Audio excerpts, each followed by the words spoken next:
Hey everyone, welcome to a new episode of the You Got the Ron Dude podcast. I'm your host, Ron Jammin. Thank you very much for tuning in. This episode, going to be reviewing Happy Gilmore 2, the long-awaited sequel to Happy Gilmore, of course. Spoilers ahead, you have been warned. This podcast is available on YouTube, Spotify, and Apple Podcasts. Remember to subscribe, like, rate, review, share, follow, all that fun stuff. I do appreciate it. And with that being said, let's get right into it. Shabadoo! Well, I remember all the buzz about this movie when it was in production and going to be released on Netflix, not in theaters. And I had mixed feelings about it because when I saw the trailer, I thought, oh, Adam forgot how to play Happy. The character Happy, I mean. Not the emotion there, Shabadoo. But the trailer, I was like, oh, it's going to rely on, the first movie. All the stuff that made it funny. And then when it came out, all I heard about was the cameos.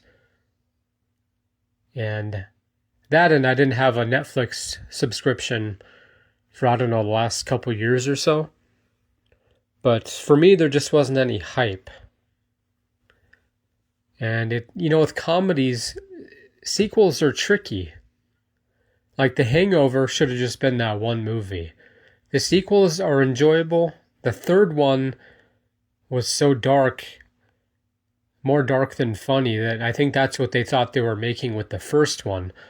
But the first one just happened to be so over the top funny in that.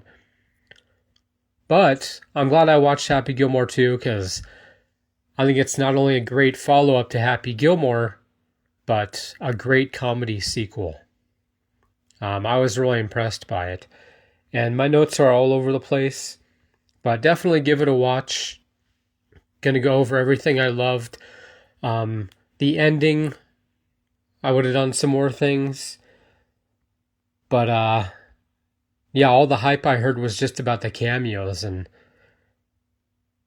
I thought they were spread out well. Like, it didn't rely on them. Like the Eminem one. I never thought I'd laugh at somebody being torn apart by alligators, but it's just so goofy in that. And everyone did a great job. But yeah, I was really impressed by it. So we'll get into, my rating of it, my full review. And, but the trailer and then the reactions that I had seen or heard didn't do it justice. Another thing that kept me not away from the movie, but I'll get around to it eventually. The title, just Happy Gilmore 2, they could have incorporated the maxi golf because that was a big part of this. So, something clever, Happy Gilmore 2, the rise of maxi golf, something like that, because he really does have competition in this movie, which I didn't see coming at all. And it's really creative and pretty silly when you see him take the swings in that, but the title didn't bother me. But it's just really 30 years and 2, that's it? Come on. Or because, the happy place, maybe just something clever. And, I mean, obviously it got 40 plus million viewers in the first few days. So obviously it doesn't need a strong title, but I thought they'd have something kind of goofy, over the top, silly. But speaking of the maxi golf, that's something I don't remember seeing in the trailers. It was more about him and Shooter going at it again, which I also thought would be kind of underwhelming because I'm like, oh, Happy's probably going to win in kind of the same way he did in the first movie.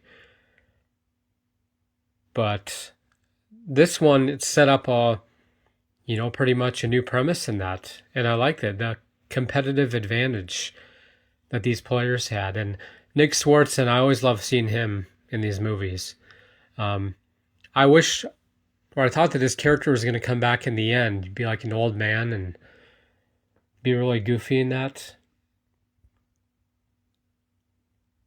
because he played Ben Daggett. So I definitely wanted to see more from Nick. Like he shows up or he's just wandering around in the background the whole time. Where am I? You know? But still great to see him. I just wanted more laughs than that from him. But yeah, the maxi golf, that was very clever. And the fact that they brought Shooter back, I mean, he's a lot older. But the team up, I didn't see that coming. I thought he would be like, this is amazing. Yeah, I'll get the surgery, and then he keeps falling down or something. They could have played it like that.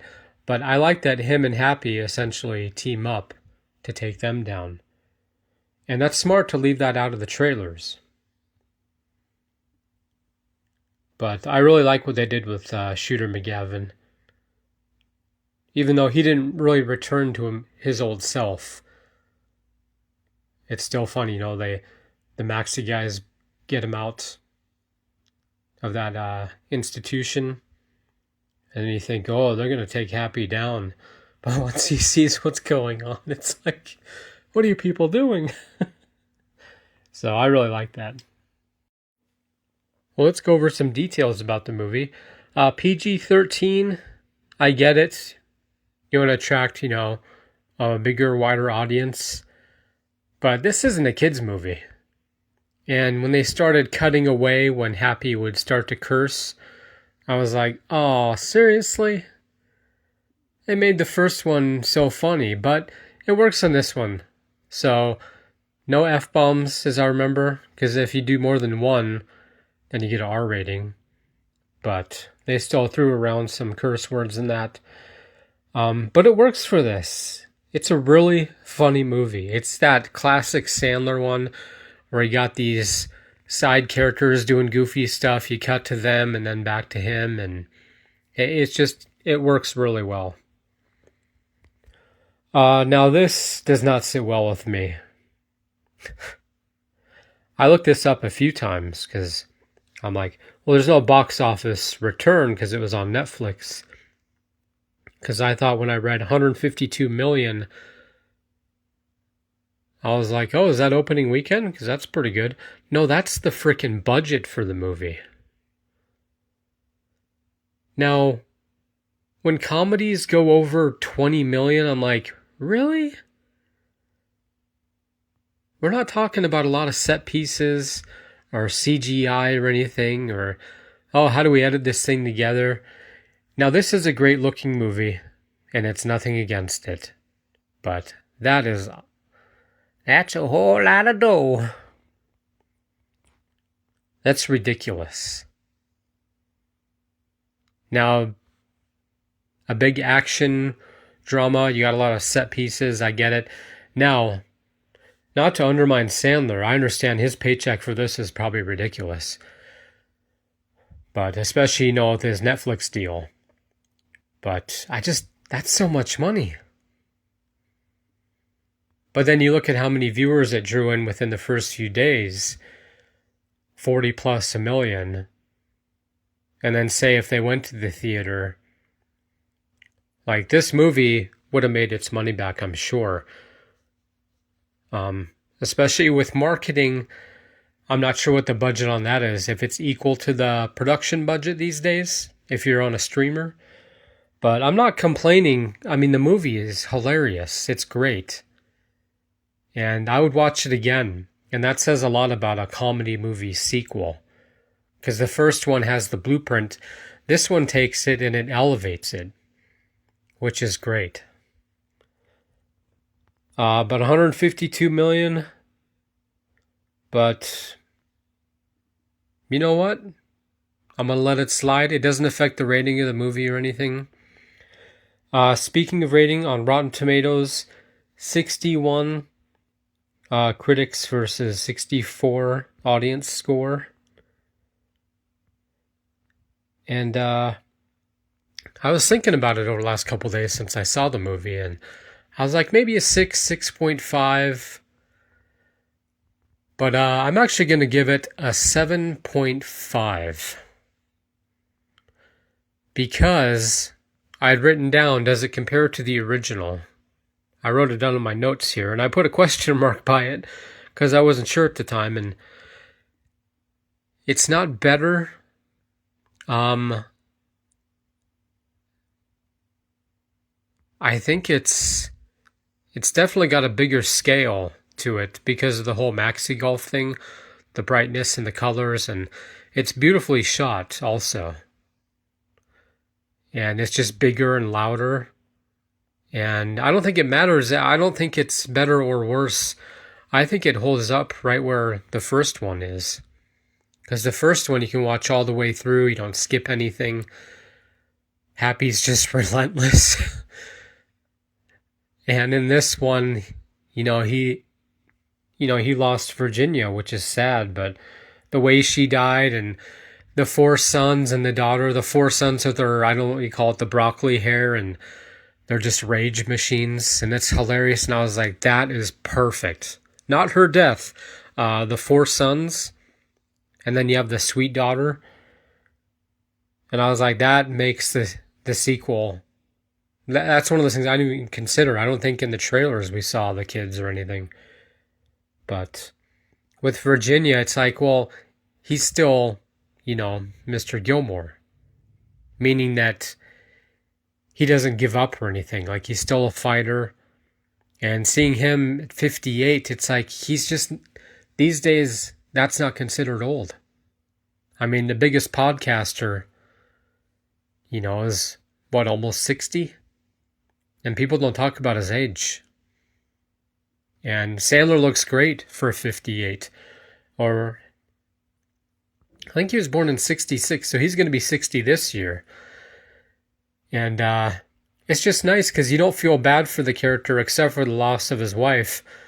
But in this one, instead of trying to help his grandma get her house back, it's helping his daughter, being able to go to school in, where was it, France? But it's really well done in this.